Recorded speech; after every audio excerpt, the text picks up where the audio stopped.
Well folks, I know some of you were surprised by this one, and a few were curious why it's only 3 vehicles in special projects this time around. You'll have noticed as well it doesn't have a pack number, because this is a bonus pack, and that was the whole point. Since Polyphony with 1.49 is offering a circuit, 6 cars instead of 3, physics changes, new parts, etc., it's more of like a proper big update for Gran Turismo 7, so this version is still something to do in addition to that, but more pared down. So instead of 2 every day from Monday to Friday, as we usually do, there's 1 today, 1 Wednesday, and 1 Friday. First of all, with a Zonda Revolucion, which I'm guessing on pronunciation, even.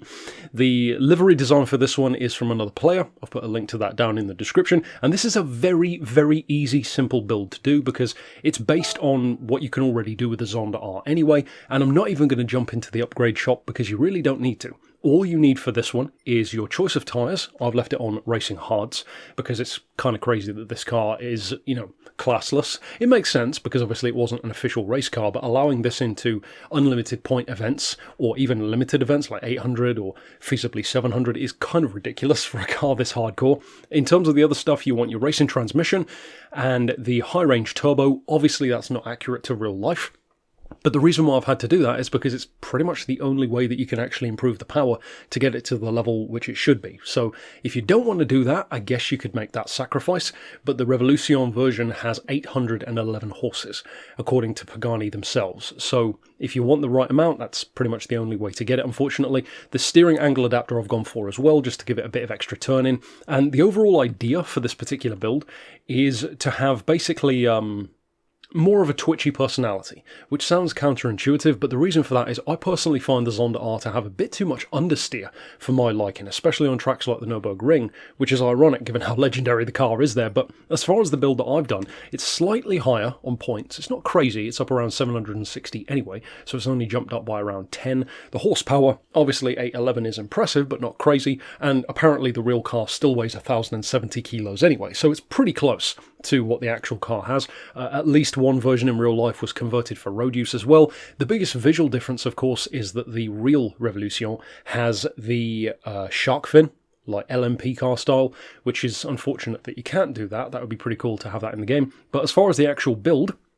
as you can see for the suspension, a bit different on the front and the back, 90 on the rear, 68 on the front, 6 for anti-roll, 30 and 40 for the dampers, 3 for the frequency on the springs. I've gone for a bit of an unusual camber setup on this one. I tried to get it to kick its tail out a bit more by giving it quite a hefty amount on the front and not much on the back.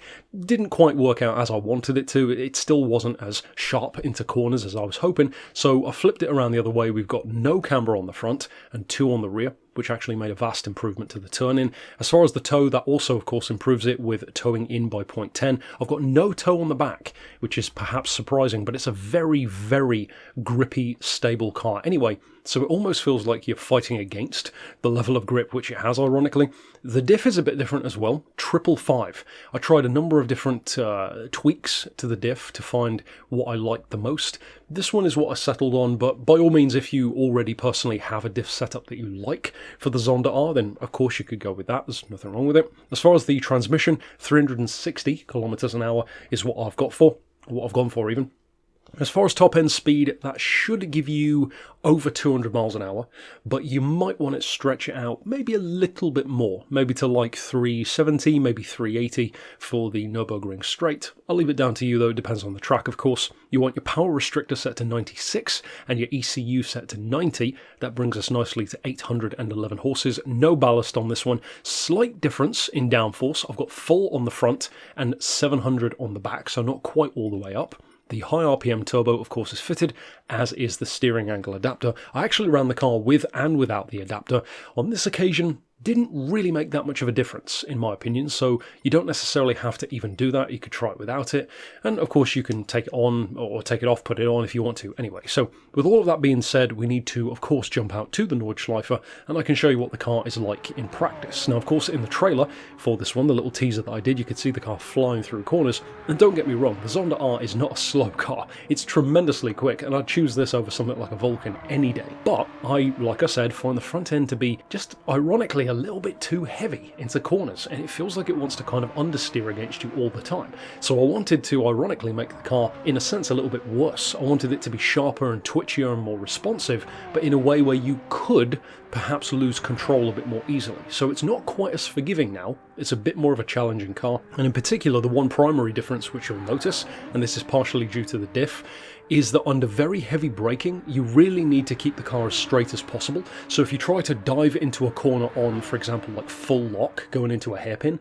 and brake, you will find that it becomes a bit unstable. So you need to kind of learn how to use the car to get the best out of it. For low to mid-range braking, there's no real issue there. It's just really, really high speed stuff where it can become a bit unstable. And if you feel that happening, like starting to fishtail a bit, just back off the brakes a little bit and then pump them on again, and you should be okay. In terms of lap times, in terms of performance, well, it's an 800 horsepower Zonda R, so it's never going to be slow, so it's a very minor update to an otherwise already fast car, just for those who fancy doing something a bit different maybe. If you've won a Zonda R, maybe you've got it in the garage, you're not doing anything with it, maybe you just don't use the Zonda R anyway. I personally don't use it that often. It's something interesting to do. So, of course, stick around on Wednesday and Friday for the other two builds in this update.